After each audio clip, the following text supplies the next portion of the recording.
Morning, guys. Mark Ferrasci with Protect Dog Training. I'm on my way into LA, into Brentwood. That's one of the areas that was evacuated. They didn't suffer any damage for their neighborhood, so that's a good thing. And they were just majorly traumatized by having to leave with all this thousands of people and all this fire all over LA, and have to find a place to go and then sit it out and wonder if you're going to be able to come back to your home. That's got to be a shitty feeling, to say the least, you know. So just as luck would have it, I took the dog before the first of the year, because he usually boards his dogs. He got family coming in and the activity of the New Year's with all that noise and boom, boom, boom and parties and all that. So they usually just board the dog with me. So I had him in my care, and then boom, a couple days after that, when I was ready to take the dog back, the fire hit. And so I already had the dog in my hands, so might as well just go ahead and keep the dog. Now, I went ahead and, as a good neighbor, basically, and being a community type person, not that I live near them, but still, they're my customers. So I ended up capping off their boarding and that at the time that he was supposed to go back home. And I told him that anything after that I would take care of as far as the cost of the boarding. I ate it because I felt that, you know, it was only right. You know, there's so many people out there gouging people and taking advantage of people and all that. And I kind of could have done that. I mean, legally, they owe me for boarding, but at the same time, it's not right. So, and they're good customers, and that's what you do. You treat your customers right, and they'll stay with you, and they'll treat you right, right?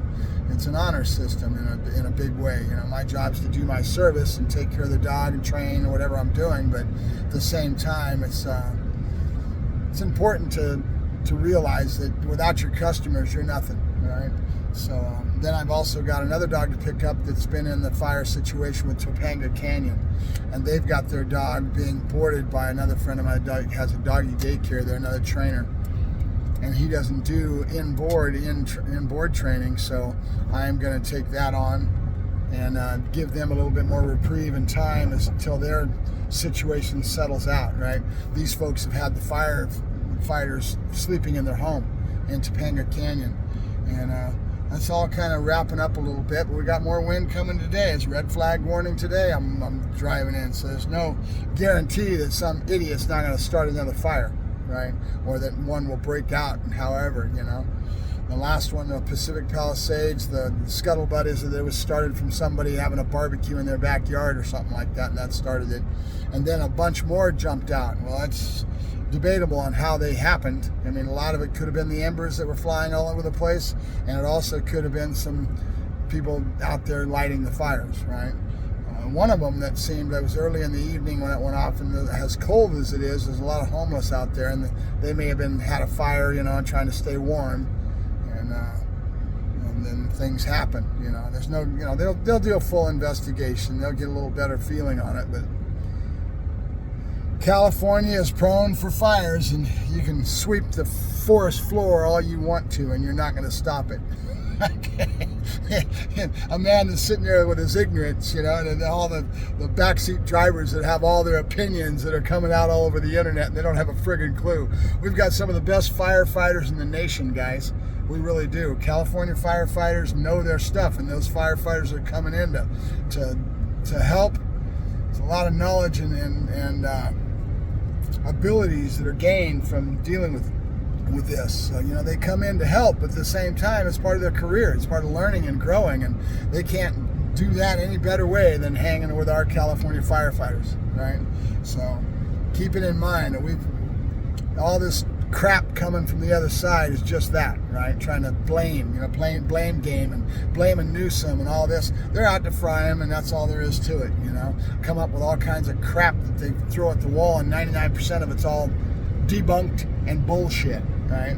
And us that are on our side, we know it. You know, we know this is nothing but bullshit. It's going to be a long 4 years. Let's talk about that.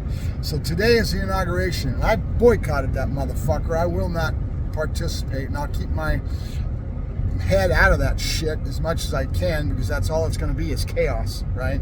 He stirs the pot on purpose to distract from what they're really doing, which is basically stealing, cheating, and playing the games that they play, the grift. I got a coin for sale, I got this for sale. What president has ever done that? Ever? Your job is to run the fucking country, not to make money, but you turn it into a money-making greed. Ridiculous. So I'm listening to, on my way here, I'm going to start listening to it now, is Anne Applebaum.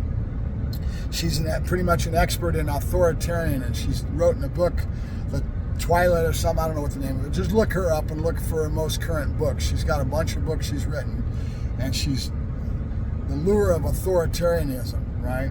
So she is doing a good job of educating and trying to get people to understand all the parallels in regards to what they're bringing to our country, right? And there's all kinds of, throughout the world, examples of exactly how these leaders go about doing their thing and creating this strife within there, and then they get us going against each other. We have never had a time in our history, sure, we have politics, we have the right side and the left side, but we've never had a time where our people have not come together in a moment of crisis and banded together to either defend our country and go out and do what we need to do to represent our values throughout the world. And now this man has torn up our country to a point where he's divided us, and that's why hate is a real strong word. I can't say I hate the man, but you know something? He has torn our country apart, and we will get through this, and how much is it going to be changed, and all the values and everything else that are coming because of what this man is all about. It's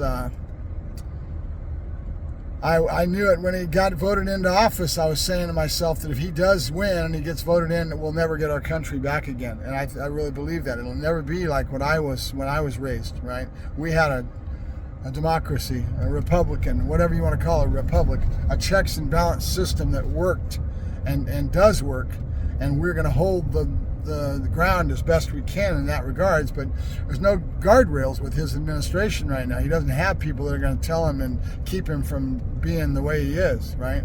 These guys that Proposition 2025 is nothing but fascism and nothing but authoritarian and rule, So all you guys on that side that are greedy, that want to jump into the pot and get into your electronic stuff, it's the money and all that stuff, it's just ridiculous.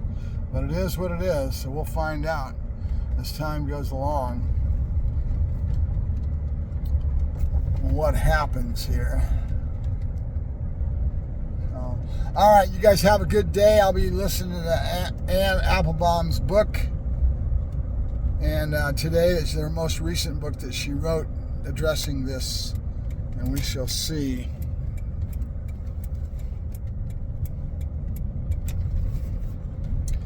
Talk to you guys later. Have a good day.